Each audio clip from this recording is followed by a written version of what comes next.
По сознанието на обвинителството за исплаќање на додатоците за плата на јавната обвинителка и специјалните јавни обвинители во обвинителството, должност е на јавното обвинителство да ги провери овие податоци и во тој контекст отворена е претходна постапка, како што е познато.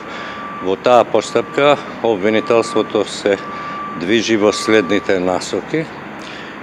Првенствено во сомнение фрла самиот факт што додатоците за плата се класифицирани информации, односно постигнатите договори со секој од оние кои ги земале надоместоците, а се работи за трошење на јавни пари во кои граѓаните треба да имаат увид.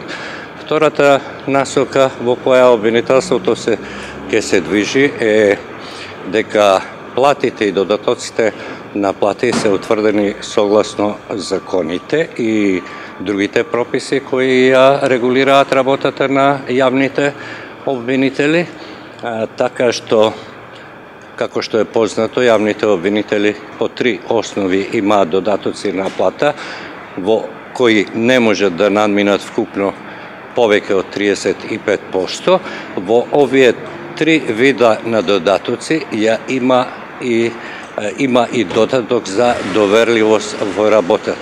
Според тоа, ако се зема додаток на плата по основ и на доверливост на работата, сериозно прашање зошто е потребата од посебен класифициран договор за доверливост во предмети. Има многу аспекти на тоа прашање, дали тоа не е составен дел на вршењето на јавно-обвинителската функција, доверливост.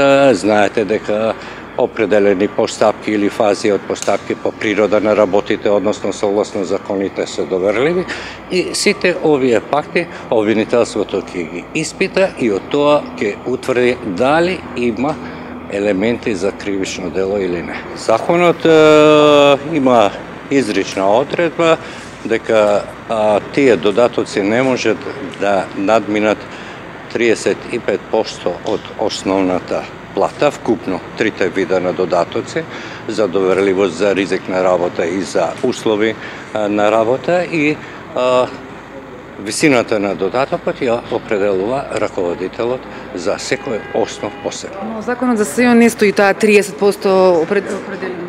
Но во самиот случај проблемот повеќе е ова што го истакна.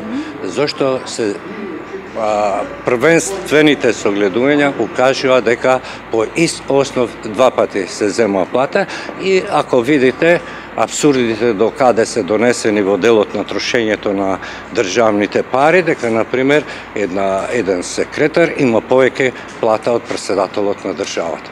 Дали е тоа оправдано, дали е логично, да процениме. Но со ова не ја преудицирам постапката што обвинителството ја води во врска со овој настан.